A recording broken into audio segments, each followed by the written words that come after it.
Minister, if you could please address the people assembled here. We're all waiting to listen to you. So please.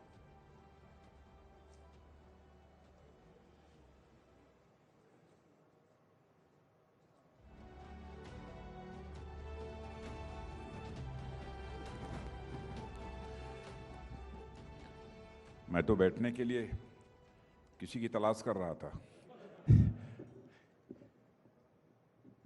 मैं समझ रहा था कि राहुल जी बैठेंगे।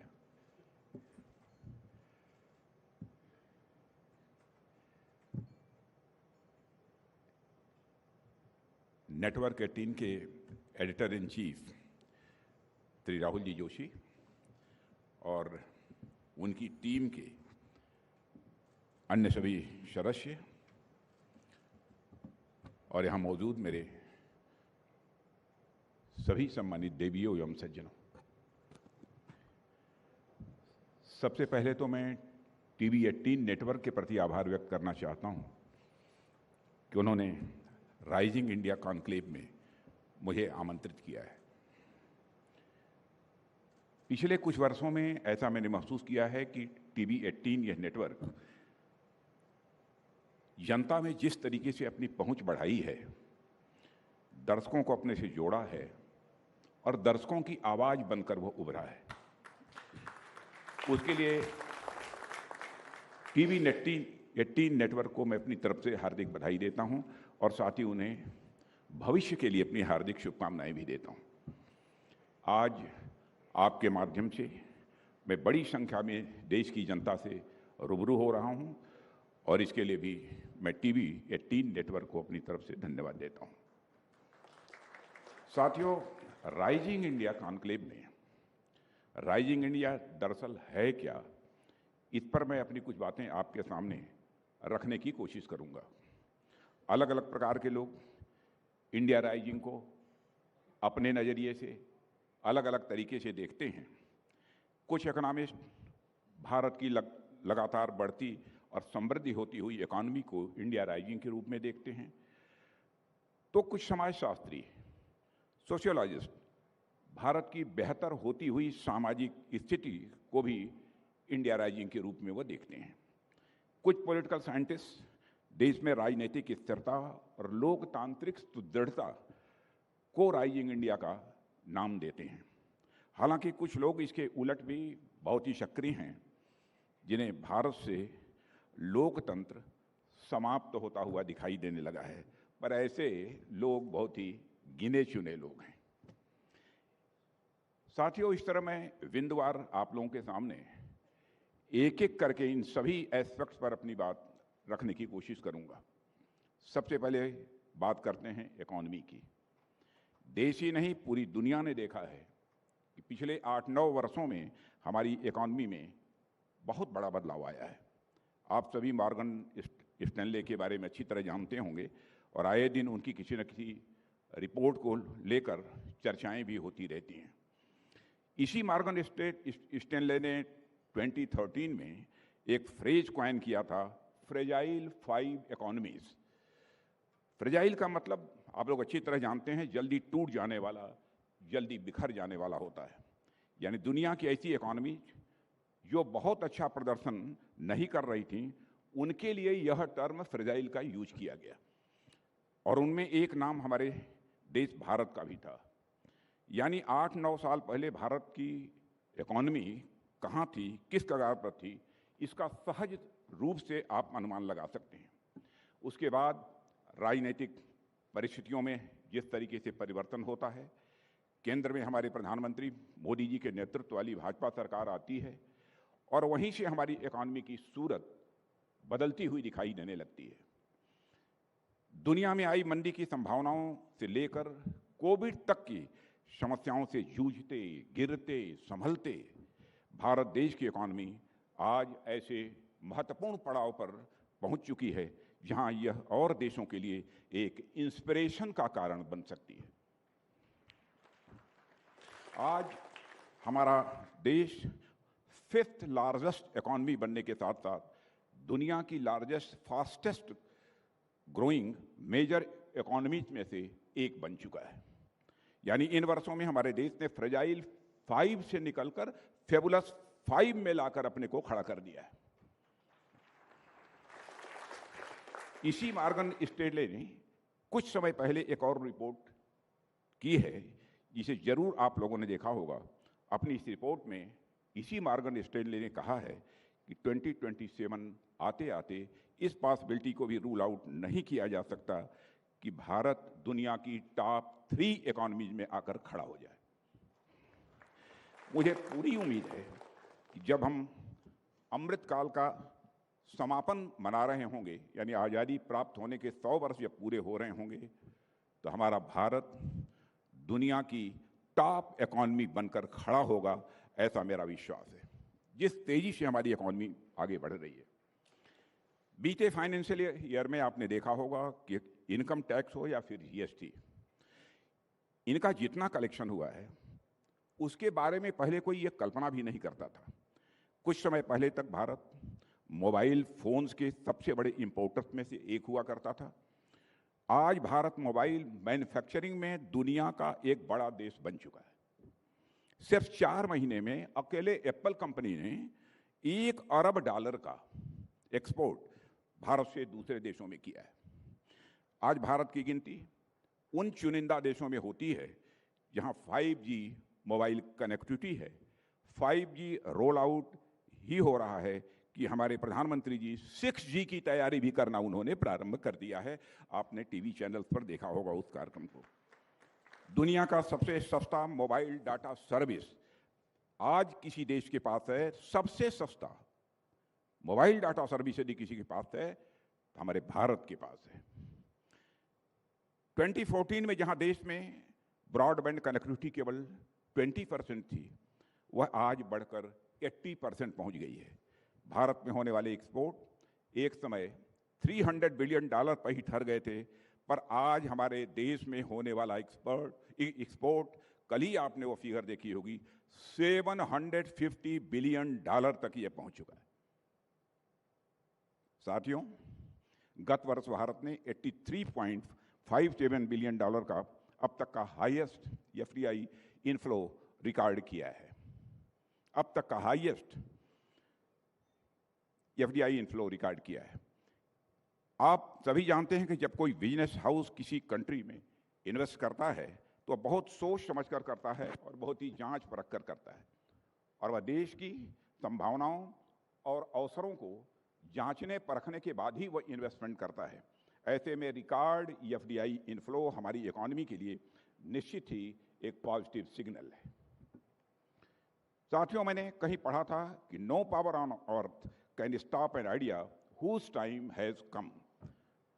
मैं बड़े विश्वास के साथ कहना चाहता हूं कि अब वह भारत का समय आ गया है।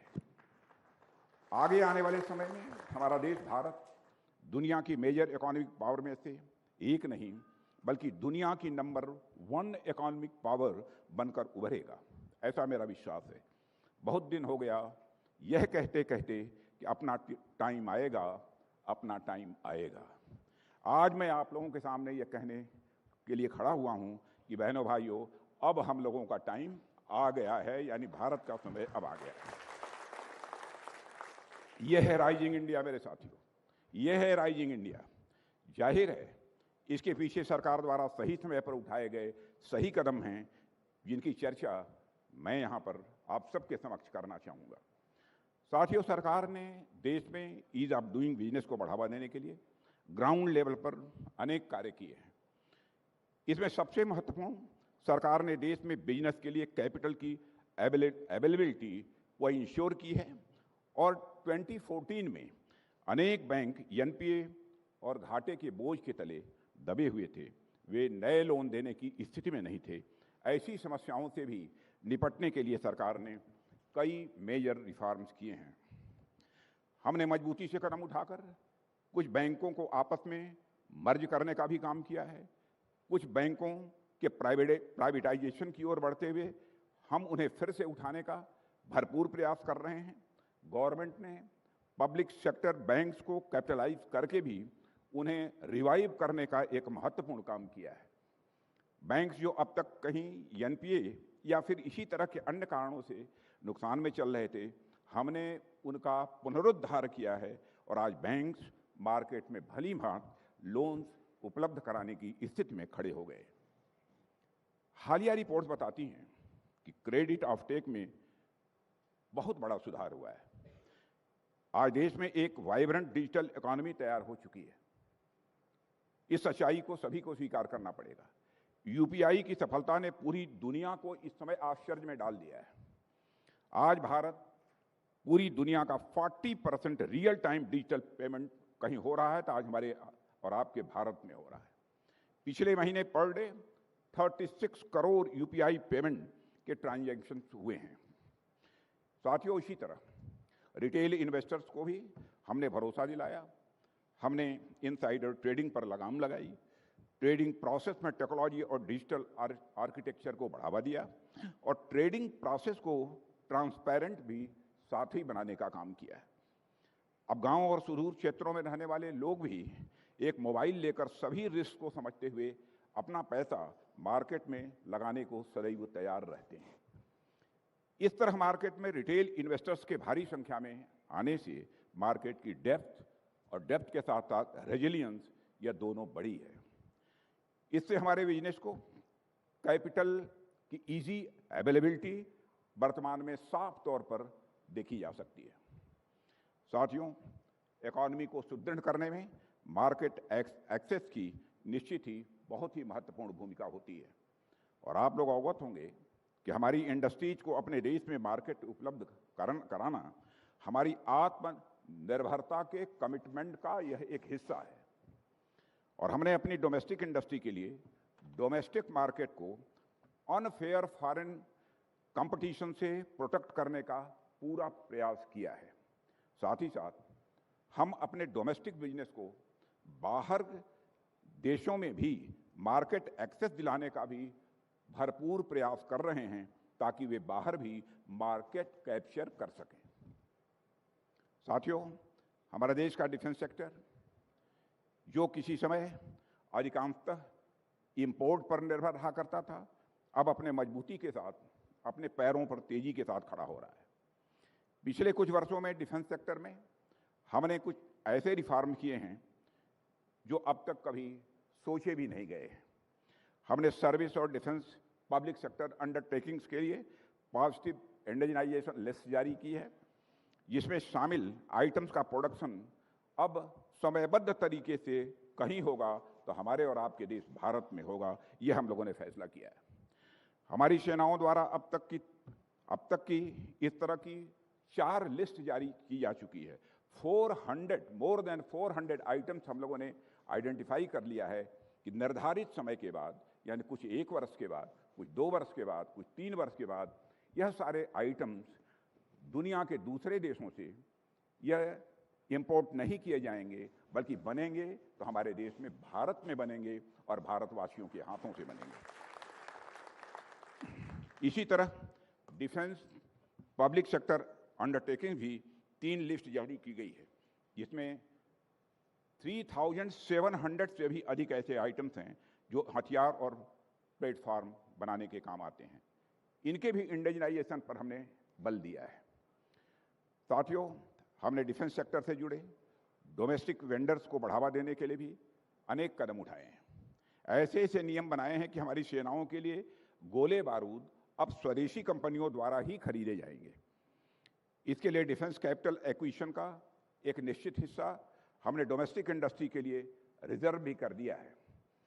फाइनेंशियल ईयर 2023-24 के लिए यह हिस्सा अब 75% कर दिया गया है, जो लगभग 1 लाख करोड़ रुपया बनता है। और आपको मुझे जानकारी देते हुए यह बेहद खुशी हो रही है कि हमने इसमें 25% कैपिटल एक्विजिशन का परसेंटेज, यह शेयर केवल प्राइवेट इंडस्ट्रीज के लिए निर्धारित कर दिया है। इसी प्रकार के अनेक स्टेप्स लिए गए हैं, जिनके परिणाम अब हमारे सामने आने प्रारंभ हो गए हैं। हमारे डोमेस्टिक डिफेंस प्रोडक्शन में पिछले कुछ वर्षों में उल्लेखनीय वृद्धि हुई है। हम न केवल अपने लिए प्रोडक्शन कर रहे हैं, बल्कि जरूरत पड़ने पर दूसरे देशों को भी हथियार और साजो सामान एक्सपोर्ट कर रहे हैं। साथियों, कुछ पिछले समय में हमारे डिफेंस एक्सपोर्ट में काफ़ी इजाफा हुआ है और आज से 7-8 साल पहले ये एक्सपोर्ट, जहां कुल जमा 1000 करोड़ रुपए भी नहीं होता था, अप्रॉक्सीमेटली 900 करोड़ रुपया था, अब वह बढ़कर मोर देन 14 to 15,000 करोड़ पहुंच गया है। हमारा टारगेट है कि 26 समाप्त होते होते हमारा यह एक्सपोर्ट अप्रॉक्सीमेटली 40,000 करोड़ तक पहुंच जाए। साथियों, स्टार्टअप के लिए हमारे देश में वेंचर कैपिटल फंडिंग का कल्चर भी डेवलप हुआ है, जो अर्ली स्टेज पर उनकी हैंड होल्डिंग के लिए बेहद महत्वपूर्ण है। स्टार्टअप बेस्ड इनोवेशन इकोसिस्टम की सफलता इस बात से देख सकते हैं और देश में कि यूनिकॉर्न की संख्या अब 100 के पार पहुंच गई है। हमारे सिस्टम में अनेक ऐसे तरह के रूल्स थे जिनकी वजह से साथियों मार्केट पार्टिसिपेंट्स पर अनावश्यक बर्डन हुआ करता था और सामान्यतः यह शिकायत हमारे इंडस्ट्री से जुड़े लोगों के द्वारा होती थी। जाने कितने रूल्स और रेगुलेशंस अभी मौजूद थे जिनका रिलेवेंस खत्म हो चुका था। ऐसे निरर्थक और इलॉजिकल रूल्स को समाप्त करना भी वर्तमान सरकार द्वारा लाए गए प्रमुख रिफॉर्म्स में से एक है। बिजनेसेस की आसानी के लिए हमने प्रोसेस सिंप्लीफिकेशन जैसे भी रिफॉर्म्स किए हैं और इसके साथ साथ रेगुलेटरी आर्किटेक्चर में रेड टेपिज्म को कम करना भी इसी तरह के हमारे कदम रहे हैं। साथियों, इन सब को देखते हुए मुझे लगता है कि हमारे लक्ष्यों को प्राप्त करने के लिए हमारी पूरी तैयारी है और राइजिंग इंडिया का अर्थ यही है कि हमारी इकोनॉमी के सभी इंजन फायर कर रहे हैं और हम उड़ान भरने के लिए पूरी तरह से तैयार हैं। साथियों, यह बातें जो कुछ आपके सामने हमने रखी हैं, जो हमारे इकोनॉमी को मजबूत करने से संबंधित थी, वही बातें आपके सामने रखी हैं। अब मैं देश के सामाजिक विकास से संबंधित कुछ बातें आप लोगों के सामने यहाँ रखना चाहूँगा। सामाजिक स्तर पर भी देश में पिछले कुछ वर्षों में जो बदलाव हुआ है वह रिमार्केबल है। आज़ादी के 75 वर्षों बाद तक भी हमारा देश सामाजिक रूप से उतना सशक्त नहीं हो सका जितना कि इसे होना चाहिए था। इसके पीछे अनेक कारण हो सकते हैं, उसमें मैं नहीं जाना चाहूँगा, पर एक दो जो प्रमुख कारण हैं उस पर मैं अपनी बात आप सबके सामने ज़रूर रखना चाहूँगा। उदाहरण के लिए, समाज को सशक्त करने के लिए समानता सबसे पहली जरूरत होती है। वह समानता आर्थिक हो सकती है, वह समानता राजनीतिक हो सकती है, वह समानता शैक्षिक हो सकती है, धार्मिक और सांस्कृतिक भी हो सकती है। इन सब पहलुओं पर हमने ध्यान दिया है और यह इंश्योर करने का प्रयास किया है कि समाज के सभी वर्गों के सभी लोगों को समान अवसर प्राप्त हों और सभी प्रकार के कार्यों में सभी लोगों का उचित प्रतिनिधित्व भी हो। और साथियों, अब तक हमने अपने देश की जो राजनीति देखी है उसमें खुलेआम जातियों के नाम पर वोट बैंक बनाए जाते थे। धार्मिक आधार पर तुष्टीकरण को माइनॉरिटी राइट्स कहा जाता था, पर हमने इस कल्चर को पूरी तरह से बदलते हुए सामाजिक बदलाव के पैमाने को केंद्र में रखा है। और जब मैं यहाँ सामाजिक बदलाव की बात आप सबके सामने कह रहा हूँ तो उससे मेरा अर्थ समाज में रह रहे सभी वर्गों, सभी जातियों और सभी धर्मों के लोगों से है। उदाहरण के लिए, ट्रिपल तलाक का मुद्दा है। दुनिया के बड़े देश इन कुरीतियों से कब के मुक्त हो चुके हैं और इनमें इस्लामिक देश भी बड़ी संख्या में शामिल हैं, पर हमारे यहाँ ऐसे मुद्दे सामने रखकर न केवल राजनीति की जाती थी बल्कि धर्म के नाम पर महिलाओं को अच्छी तरह से ठगा भी जाता था। समानता, स्वतंत्रता की बात करने वाले बड़े बड़े सो कॉल्ड थिंकर्स इस मुद्दे पर आकर चुप्पी साध लेते थे। क्या मुस्लिम महिलाओं की समानता और स्वतंत्रता उनकी गरिमा के साथ नहीं जुड़ी है? क्या वह सामान्य महिलाओं से अलग हैं जो इनके साथ इतना भेदभाव किया जाता था?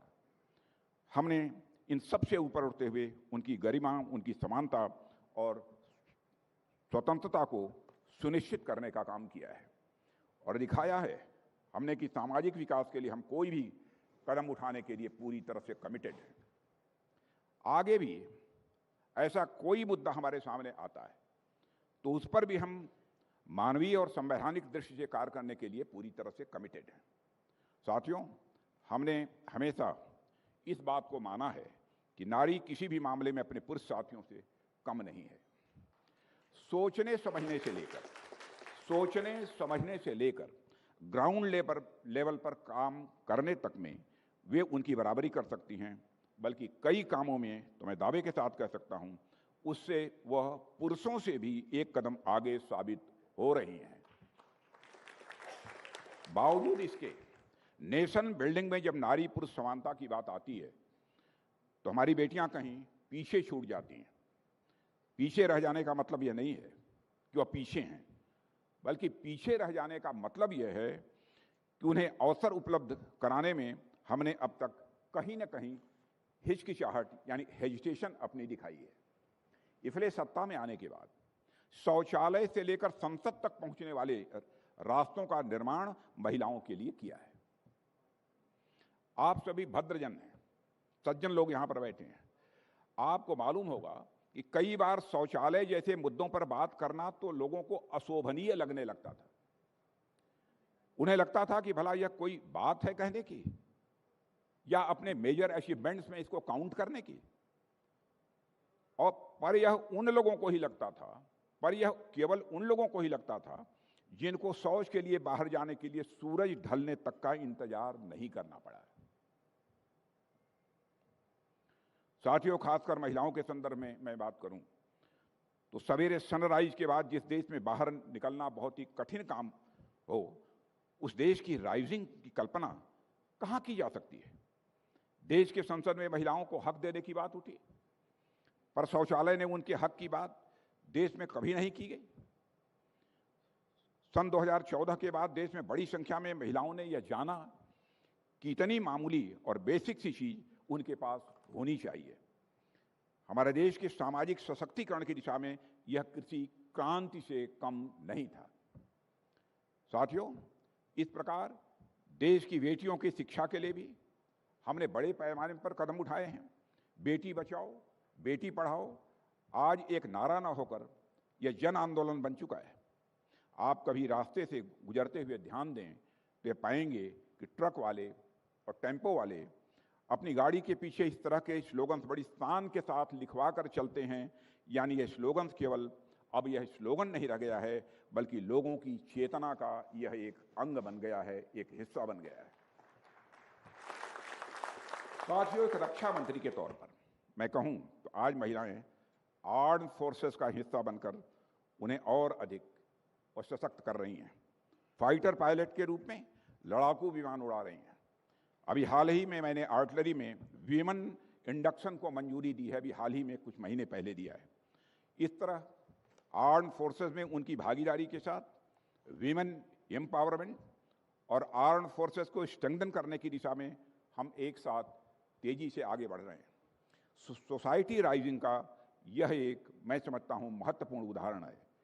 इसी तरह भ्रष्टाचार पर लगाम और स्वच्छता जैसे विषय पर अब लोगों के लिए बहुत ही स्वाभाविक बन गए हैं। इन विषयों को लोगों ने अब आत्मसात कर लिया है। यह निश्चित ही अत्यंत महत्वपूर्ण एक सामाजिक बदलाव है। इस रूप में मैं इसे देखता हूं। साथियों, हमारा उभरता भारत हमारी बदलती राजनीति से भी बहुत कुछ रिफ्लेक्ट होता है। आज देश में कोई काम करने के लिए एक दृढ़ राजनीतिक इच्छा शक्ति है, और मैं कह सकता हूं इस इच्छा शक्ति के साथ साथ हमारी गवर्नमेंट के पास एक संकल्प शक्ति है। और उसका परिणाम सबसे पहले हम अपनी सीमाओं की सुरक्षा से जोड़कर देख सकते हैं। आज भारत की सीमाएं पूरी तरह से सुरक्षित हैं। चीन का स्टैंड ऑफ हो या पाकिस्तान की कोई करतूत, हमारी सेनाएं खुलकर उसका जवाब दे रही हैं। आतंकवाद के खिलाफ की गई सर्जिकल स्ट्राइक्स ने आतंकवादियों की कमर तोड़ दी है, और यह संदेश स्पष्ट रूप से पूरी दुनिया को चला गया है कि भारत के अंदर वह ताकत है कि भारत अंदर भी मार सकता है और जरूरत पड़ी तो उनकी धरती पर भी जाकर भारत मार सकता है। यह संदेश पूरी तरह से साफ है, और मैं मानता हूं कि यह स्ट्रांग विल पावर का ही यह परिणाम है कि जम्मू और कश्मीर कि धारा 370 का समाप्त करना, जम्मू और कश्मीर के एकीकरण की सालों पहले एक अलग जो पंडित श्यामा प्रसाद मुखर्जी ने जलाई थी, पहले जो यह अलग उन्होंने जलाई थी, अब अपनी पूरी भव्यता के साथ वह अलग अब प्रज्वलित हो रही है। इसके बाद वहां स्थिति बड़ी तेजी से सामान्य हो रही है धारा 370 समाप्त करने के बाद। इसका अनुमान इसी बात से लगाया जा सकता है कि कांग्रेस पार्टी को अपने भारत जोड़ो यात्रा के दौरान किसी भी मुश्किल का सामना नहीं करना पड़ा है। यात्रा निकल गई कश्मीर से, कोई कठिनाई नहीं हुई। लाल चौक पर कभी भाजपा नेताओं ने संगीनों के साए में तिरंगा लहराया था, और उस समय आज के जो हमारे प्रधानमंत्री थे, पार्टी के एक पदाधिकारी के रूप में उस समय झंडा लहराने में वह भी शामिल थे। और आज बिना खौफ, बिना किसी हिचक, बिना किसी डर के अब जम्मू कश्मीर के किसी भी हिस्से में जाकर अपना भारत का तिरंगा झंडा लहरा सकते हैं। इसी तरह 1998 में पूर्व प्रधानमंत्री श्रद्धेय अटल बिहारी वाजपेयी जी के नेतृत्व में पोखरण में जो न्यूक्लियर टेस्ट किया गया था, उसी के विस्तार में आज हम अपनी जमीन पर बड़ी बड़ी मिसाइल्स, तोप, टैंक और गोले बारूद तैयार कर रहे हैं। बिना दृढ़ राजनीतिक इच्छा शक्ति के मित्रों यह किसी भी सूरत में संभव नहीं था।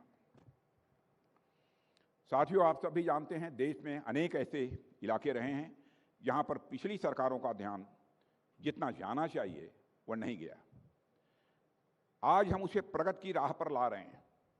हमारा पूरा नॉर्थ ईस्ट रीजन अपनी खूबसूरती और नेचुरल रिसोर्सेज से भरपूर होने के बावजूद लंबे समय तक विकास की धारा से यह कटा हुआ था। कभी सिक्योरिटी इश्यूज के नाम पर, तो कभी कनेक्टिविटी न होने की वजह से। आज़ादी के दशकों बाद भी यह क्षेत्र विकास तो दूर, अपनी मूलभूत जरूरतों तक से भी यह लगातार वंचित रहा है। इसके कारण यहाँ की इकॉनमी भी काफ़ी प्रभावित हुई है, एडवर्स इम्पैक्ट हुआ है इकॉनमी के ऊपर। पहले नॉर्थ ईस्ट दिल्ली से तो दूर था ही, मगर यहाँ बैठे हुए लोगों के दिलों से भी वह दूर था। मगर हमारी सरकार ने नॉर्थ ईस्ट को दिल्ली और दिल दोनों के करीब लाकर आज खड़ा कर दिया है। साथियों, आज हर महीने केंद्रीय मंत्रियों का दौरा नॉर्थ ईस्ट में होता है। स्वयं प्रधानमंत्री 50 से अधिक बार नॉर्थ ईस्ट का दौरा कर चुके हैं। आज तक भारत के इतिहास में किसी प्रधानमंत्री ने इतना दौरा नहीं किया है जितना हमारे प्रधानमंत्री मोदी जी ने किया है। साथियों, आज नॉर्थ ईस्ट में अभूतपूर्व शांति है, और इसका परिणाम यह हुआ है कि AFSPA armed forces special power act वहाँ के अधिकांश इलाकों से हटा लिया गया है, और पिछले सप्ताह ही गृह मंत्रालय ने नागालैंड, असम और मणिपुर के कई इलाकों से भी जो यह अप्सपा लगा हुआ था उसको भी हटा लिया है। साथियों, देश में लोकतांत्रिक मूल्य तेजी से विकसित हो रहे हैं, और हम सबके लिए यह अत्यंत गर्व की बात है कि हमारी वर्तमान कैबिनेट अब तक की सर्वाधिक सोशली डाइवर्स कैबिनेट है। मैं फिर से दोहराना चाहता हूं कि अब तक की हमारी वर्तमान कैबिनेट अब तक की सर्वाधिक सोशली डाइवर्स कैबिनेट है, यानी इसमें सभी वर्गों के लोगों का उचित प्रतिनिधित्व है। मैं यह बात खुद ही नहीं कह रहा हूं, मीडिया ने भी इसकी रिपोर्टिंग की है इसके पहले। बावजूद इसके देश में अनेक लोग हैं जिन्होंने विरोध को, राष्ट्र की छवि को खराब करने को और प्रधानमंत्री मोदी जी की छवि को खराब करने को एक अपना पेशा बना लिया है। साथियों, अब दूसरी बात, अब मैं देश के सुदृढ़ होते हुए नैतिक, सांस्कृतिक और आध्यात्मिक वातावरण पर अपनी कुछ बातें आप लोगों के सामने रखने की मैं कोशिश करूंगा। बिना अपनी संस्कृति के, बिना अपने कल्चर के शायद ही कोई देश तमाम विकास के बावजूद आगे जा सकता है। इसलिए आप जितने भी राष्ट्र देखेंगे उनमें तमाम भिन्नताएं हो सकती हैं, पर एक कॉमन चीज उनके बीच मिलेगी, वह है उनकी अपनी कल्चर, उनकी अपनी संस्कृति का, उनकी अपनी परंपरा का, उनकी अपनी विरासत का सम्मान। यह देखने को स्वाभाविक रूप से हमको मिलेगा। पर विडंबना है कि कभी कभी हमारी संस्कृति और विरासत की बात होती है, अचानक से कुछ लोगों की आत्माएं जाग जाती हैं और उनका ज्ञान वो बरसाना प्रारंभ कर देते हैं। जब राम मंदिर पर फैसला आने को हो रहा था, तो आप सभी को याद होगा कि थॉट मार्केट में बड़े बड़े विचारकों और दार्शनिकों की बाढ़ सी आ गई थी। व्हाट्सएप से लेकर फेसबुक और ट्विटर पर उनके विचार मक्खियों की तरह भिनभिनाने लगे थे। कोई कहता था कि राम मंदिर से क्या होगा, क्षमा करिएगा, कोई कहता था राम मंदिर से क्या होगा, इस जगह पर क्यों न एक अस्पताल बना दिया जाए जिससे अनेक लोगों को स्वास्थ्य का लाभ होगा। कोई कहता था कि मंदिर की जगह स्कूल और कॉलेज बना दिए जाएं जिसमें लोग अपनी पढ़ाई कर सकेंगे।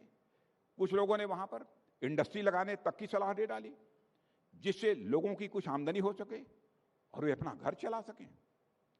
साथियों, यह वही लोग थे जिन्होंने शायद राम को कभी जाना नहीं, राम को कभी पहचाना नहीं, अगर जान लिया तो कभी समझा नहीं, और समझा भी तो कभी मन से उनको आत्मसात वह नहीं कर सके। वे लोग राम को केवल एक मिट्टी, लकड़ी या पत्थर की मूर्ति भर समझते हैं, पर राम हमारे लिए केवल एक मूर्ति भर नहीं है, वो हमारी आस्था, हमारे विश्वास और हमारे संस्कार के वह केंद्र हैं। राम हमारी पहचान है, और मैं कहना चाहता हूं हमारी पहचान है, हमारे देश की पहचान है। हमारे यहां कहा गया है, रामो विग्रहवान धर्म, यानी भगवान श्री राम धर्म के साक्षात साकार रूप हैं। यह हमारी मान्यता है। वह भारतवासियों के हृदय की स्वतः अभिव्यक्ति है। इसलिए हमने यह निश्चय किया कि हम अस्पताल भी बनाएंगे, स्कूल भी बनाएंगे, इंडस्ट्री भी लगाएंगे, लेकिन मंदिर भी बनाएंगे। परिणाम आज आप सभी के सामने है। न केवल राम मंदिर का विधिसम्मत निर्माण हो रहा है, बल्कि उज्जैन का महाकाल मंदिर और भारत की प्राचीन ज्ञान की नगरी काशी में बाबा विश्वनाथ जी का मंदिर आज अपनी पूरी भव्यता के साथ खड़ा हुआ है। यह केवल मंदिर ही नहीं है, बल्कि भारत के सांस्कृतिक पुनर्जागरण के प्रतीक हैं, जो आज अपने पूरे मान के साथ विश्व के सामने एक उदाहरण के रूप में प्रस्तुत हैं। भारत ही नहीं, बल्कि विदेशों में भी अनेक जगहों पर इसी प्रकार भारतीय संस्कृति की अनुगूंज हमें आज सुनाई दे रही है। साथियों, आज योग और आयुर्वेद से पूरी दुनिया नई तरीके से प्रभावित हो रही है। आज भारत अपनी समृद्ध विरासत की ओर एक बार फिर से आशा भरी निगाहों से देख रहा है और उसे अपनाने की ओर तेजी के साथ वो आगे भी बढ़ रहा है। आज भारत मिलेट्स, जिसका नाम हमारे प्रधानमंत्री ने श्री अन्न रखा है, यह श्री अन्न के रूप में यह मिलेट यानी मोटा अनाज से हम दुनिया को परिचित करा रहे हैं, और दुनिया को इसका लाभ लेने के लिए हम उनको इंस्पायर कर रहे हैं, उनको हम प्रेरणा दे रहे हैं। हिंदी समेत भारतीय भाषाओं को उनकी गरिमा और प्रतिष्ठा प्राप्त हो रही है। गंगा जैसी अनेक जीवनदायिनी नदियों को नवजीवन प्रदान किया जा रहा है। इसे मैं सांस्कृतिक और आध्यात्मिक परिप्रेक्ष्य में राइजिंग इंडिया के रूप में ही मैं देखता हूं, और कोई देखता हो अथवा न देखता हो, लेकिन मैं इसे राइजिंग इंडिया के रूप में ही देखता हूं। साथियों, भारत की कूटनीतिक सफलता भी इंडिया राइजिंग का एक बहुत बड़ा उदाहरण प्रस्तुत करती है। आज भारत G20 जैसे प्रतिष्ठित समूह की अध्यक्षता कर रहा है, और शंघाई कोऑपरेशन ऑर्गेनाइजेशन में अपनी अहम भूमिका भी भारत निभा रहा है। हमारी विदेश नीति का यह प्रभाव हो रहा है कि दुनिया में भारत का कद लगातार बढ़ता जा रहा है। दुनिया के अनेक सर्वेज ने प्रधानमंत्री मोदी जी को विश्व के मोस्ट पॉपुलर लीडर के रूप में भी प्रस्तुत किया है। यह मैं नहीं कह रहा हूं, विदेशी समाचार पत्रों को उठाकर देख सकते हैं। विदेशी जो नेता हैं उनकी बात के स्टेटमेंट्स देख सकते हैं। कुछ देशों के तो प्रधानमंत्रियों ने यह बात स्वीकार की है, प्रेसिडेंट्स ने यह बात स्वीकार की है। मुझे कहते हुए खुशी होती है कि दुनिया के बड़े मंचों पर आज भारत की बातें ध्यान से सुनी जाती हैं। मैं याद दिलाना चाहता हूं साथियों कि पहले अंतर्राष्ट्रीय मंचों पर भारत कुछ बोलता था तो उसकी बातों को जिस गंभीरता से लोगों के द्वारा सुना जाना चाहिए नहीं सुना जाता था, लेकिन आज यदि अंतर्राष्ट्रीय मंचों पर भारत कुछ बोलता है तो दुनिया कान खोलकर सुनती है कि भारत बोल क्या रहा है। यह भारत की हैसियत बड़ी है।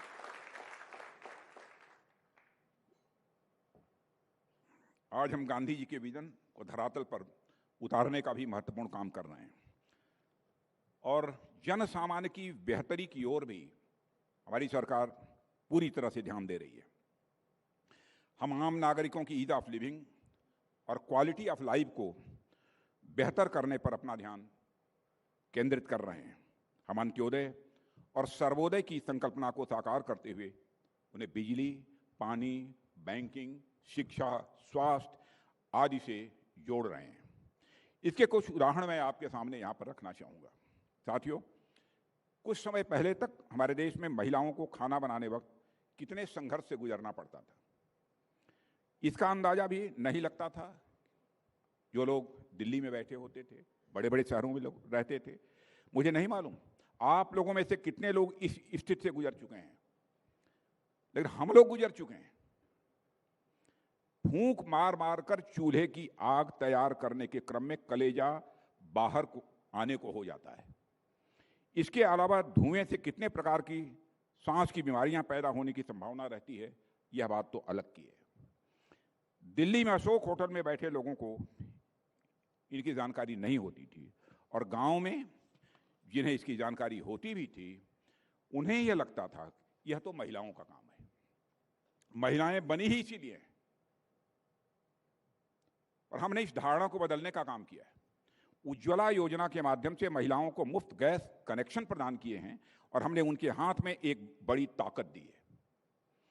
गैस पर खाना बनाते हुए महिलाएं अपना समय बचा रही हैं, साथ ही अपना स्वास्थ्य भी वह संभाल रही हैं और पहले की अपेक्षा सुविधाजनक जीवन भी वह जी रही हैं। साथियों, सामाजिक बदलाव की दिशा में बिजली, पानी जैसी मूलभूत चीज़ों की भी बड़ी अहमियत होती है, इसे आप स्वीकार करेंगे। बिजली और नल के पानी की उपलब्धता हमारे देश में लंबे समय तक एक अबूझ पहेली बनकर रह गई थी। आज़ादी के इतने वर्षों बाद तक भी अनेक ऐसे इलाके रहे हैं जहां बिजली के खंभे और तार तक भी नहीं पहुंचे थे और जहां तक पहुंचे भी थे वहां बिजली की सप्लाई नहीं पहुंच पाई थी। गांव में बिजली के खंभों के सहारे या तो छप्पर डाल दिए जाते थे या तो उसमें गाय और भैंसें भी बांध दी जाती थीं। बिजली के तार लटक कर इतने नीचे आ जाते थे कि नहाने धोने के बाद लोग उसका इस्तेमाल कपड़े सुखाने के लिए किया करते थे। लोग सरकार का धन्यवाद इसलिए करते थे कि सरकार ने उनको कपड़े सुखाने की मुफ्त में सुविधा दे दी है। यह हालत थी गाँवों की और यह हालत आप में से बहुत सारे लोगों ने देखी होगी। मैं कह सकता हूं कि मैंने तो देखा ही है क्योंकि मैं गाँव का रहने वाला हूं। आप लोगों को यह हंसी की बात लग रही होगी मेरे मित्रों, पर यह मैं वास्तविकता बता रहा हूं आप लोगों को। बिजली के इंतजार में जाने कितनी पीढ़ियों की आंखों की रोशनी तक चली गई। कल्पना करिए जब दिल्ली से दूर उड़ीसा, झारखंड, राजस्थान, आंध्र प्रदेश या नॉर्थ ईस्ट के सुदूरी इलाकों में पहली बार बल्ब जला होगा और उन अनेक धुंधली आंखों ने उसे देखा होगा। इस दृश्य का सुख उनकी आंखों की रोशनी लौटाने वाले सुख से कम नहीं रहा होगा। पिछले कुछ वर्षों में भारत देश के कोने कोने में बिजली पहुंची है। 2014 तक भी बिजली, कई ऐसे भारत के अंदर क्षेत्र थे जहां बिजली लोगों तक नहीं पहुंची थी, कई गांव थे जहां नहीं पहुंची थी। बिजली का अर्थ केवल लाइट ही नहीं है। बिजली आती है तो टीवी, रेडियो, इंटरनेट आदि के माध्यम से लोगों का जुड़ाव दुनिया से स्वाभाविक रूप से होता है। उससे समाज में नए नए आइडियाज और प्रैक्टिसेस भी आते हैं। इसलिए बिजली के तारों से बस इलेक्ट्रिसिटी का करंट भर पास नहीं होता है, बल्कि उसमें से पूरे समाज को बदलने वाली ऊर्जा का भी संचार होता है। इस ऊर्जा की उपलब्धता में मुझे इंडिया राइजिंग ही दिखाई देता है। इसी तरह जल जीवन मिशन के तहत सरकार ने ग्रामीण इलाकों में नल का जल पहुंचाने का बड़ा काम किया है। साल 2014 में देश में केवल 3 करोड़ ग्रामीण घरों में पाइप्ड वाटर सप्लाई थी।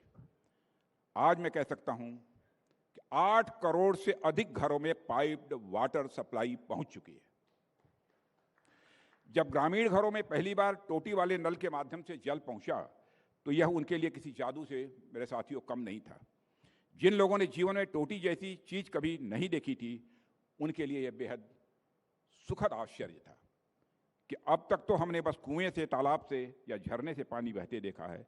यह कौन सी बला आ गई है जो बिना कुछ किए लगातार पानी दे रही है। और साथियों, आपको जानकर यह खुशी होगी, बॉर्डर पर भी जाने का मुझे अवसर प्राप्त होता है। बॉर्डर के लोगों ने कभी कल्पना नहीं की थी कि उनको भी पाइप्ड वाटर उनके घरों में उपयोग करने के लिए मिलेगा। आज वहां पर भी लोगों को पाइप्ड वाटर मिल रहा है। लद्दाख में जाकर देख लीजिए, लेह में जाकर देख लीजिए, अरुणाचल में जाकर देख लीजिए। और बच्चों ने जब पहली बार इस अपनी उंगली में पानी भर भर कर एक दूसरे के ऊपर उछाला होगा तो उनकी खुशियों में राइज होते इंडिया की मैं कल्पना कर सकता हूं और आप भी कल्पना कर सकते हैं। इसी तरह हेल्थ, एजुकेशन, एग्रीकल्चर, बैंकिंग आदि में सरकार ने अभूतपूर्व रिफॉर्म्स किए हैं, जिन्हें गिनाने में ही अच्छा भला समय निकल जाएगा, इसलिए बहुत डिटेल में नहीं जाऊंगा। साथियों, आज जो नया भारत हमारे सामने है उसमें एलिटिस्ट माइंडसेट की कोई जगह नहीं है। फिर से दोहराना चाहता हूं, आज जो नया भारत हमारे सामने है उसमें एलिटिस्ट माइंडसेट की कोई जगह नहीं है। यह नया भारत 140 करोड़ भारतीयों को समान अवसर देने में यकीन रखता है। जिन्हें हम ऑर्डिनरी यानी साधारण लोग कहते हैं, उन्हें मैं साधारण नहीं बल्कि सादगी और सजगता से जीवन यापन करने वाले असाधारण लोगों के रूप में मैं देखता हूं। वे लोग जो ग्लिज एंड ग्लैम से दूर बड़ी शांति से अपना काम करते हुए राष्ट्र के विकास में अपना योगदान दे रहे हैं। न केवल वर्तमान के बल्कि अतीत के भी ऐसे अनसंग हीरोज को हमने सामने लाने का काम किया है, जिनकी अमर कहानियां कहीं पहले गुम हो चुकी थी। न्यूज़ 18 इस कार्यक्रम के माध्यम से इन लोगों को सम्मानित कर रहा है, इस बात की मुझे जानकारी मिली है। यह मेरे लिए व्यक्तिगत तौर पर बेहद एक खुशी का विषय है और मुझे कहते हुए खुशी होती है कि प्रधानमंत्री मोदी जी के नेतृत्व में असाधारण क्षमता वाले इन लोगों को सम्मानित करने का सिलसिला 2014 से ही प्रारंभ हो गया था। आपने देखा होगा कैसे कैसे लोगों को पद्मश्री, पद्म भूषण और पद्म विभूषण का पुरस्कार प्राप्त हो रहा है, जिनके बारे में कभी सोचा भी नहीं गया, इसकी कभी लोगों ने कल्पना भी नहीं की होगी। मोदी जी के नेतृत्व में प्रतिष्ठित पद्म पुरस्कार खास से आम लोगों को सम्मानित करने का जरिया बन गया है। हमें नहीं कहते हैं कि अगर कोई खास व्यक्ति समाज और राष्ट्र निर्माण में अपना योगदान दे तो हम उसे सम्मानित नहीं करेंगे, पर कोई व्यक्ति कितना भी आम जीवन जी रहा हो, अगर वह समाज और राष्ट्र निर्माण में अपना योगदान दे रहा है तो उसे सम्मानित करना, उनके कार्यों को एक्नॉलेज करना भी यह हमारी जिम्मेदारी बनती है। साथियों, सामाजिक सशक्तिकरण की राह में सरकार द्वारा इस तरह के कदम बहुत ही महत्वपूर्ण साबित हुए हैं। साथियों, यह सब बातें मैंने अभी उभरते भारत के संदर्भ में आप लोगों के सामने की हैं। जैसा कि कहा जाता है कि proof of the pudding is in the eating. हमें भी उदयमान नए भारत को अपने सम्मिलित प्रयासों से अभी बहुत ऊंचाई तक ले जाना है। नए भारत का यह संकल्प है कि देश का हर नागरिक अपने समस्त अधिकार और कर्तव्य के साथ राष्ट्र निर्माण में वह संलग्न हो। जैसा कि महात्मा गांधी मानते थे कि हमारा समग्र राष्ट्रीय विकास उस दिन संभव हो सकेगा जब पायदान पर खड़े अंतिम व्यक्ति तक व्यवस्था की और व्यवस्था तक उस व्यक्ति की पहुंच सुनिश्चित हो सकेगी। हम भी उसी राह पर चलते हुए अपनी समस्त नीतियां, अपनी समस्त योजनाएं भी बनाने का काम कर रहे हैं। एक सशक्त और समर्थ भारत का सपना तभी पूरा हो सकेगा जब 140 करोड़ देशवासी अपनी पूरी सामर्थ्य के साथ, अपनी पूरी ऊर्जा के साथ मन, वचन और कर्म से राष्ट्र को आगे ले जाने के लिए संकल्प लेंगे। ऐसे में देशवासियों को अधिक से अधिक सक्षम और समर्थ बनाना यह हमारा कर्तव्य है और हम भली भांति इसका निर्वाह कर रहे हैं। मैं टीवी 18 के इस मंच के माध्यम से सम्मानित देशवासियों का आह्वान करता हूं कि वह राष्ट्र के नवनिर्माण में अपनी पूरी शक्ति के साथ जुड़ें और एक नए भारत के सपने को साकार करने में वह अपना अहम योगदान दें। इस अवसर पर इससे अधिक कुछ न कहते हुए मैं एक बार फिर से इस आयोजन में मुझे आमंत्रित करने के लिए आप सभी को मैं धन्यवाद देता हूं और आप सभी को अपनी तरफ से हार्दिक शुभकामनाएं देते हुए यहीं पर अपना निवेदन समाप्त करता हूं। आप सबको बहुत बहुत धन्यवाद। Thank you so much, Honorable Minister, for sharing your thoughts. Sir, I would please request you to stay on stage, Minister Sir. And I'd also invite Mr. Rahul Joshi to join the Minister on stage.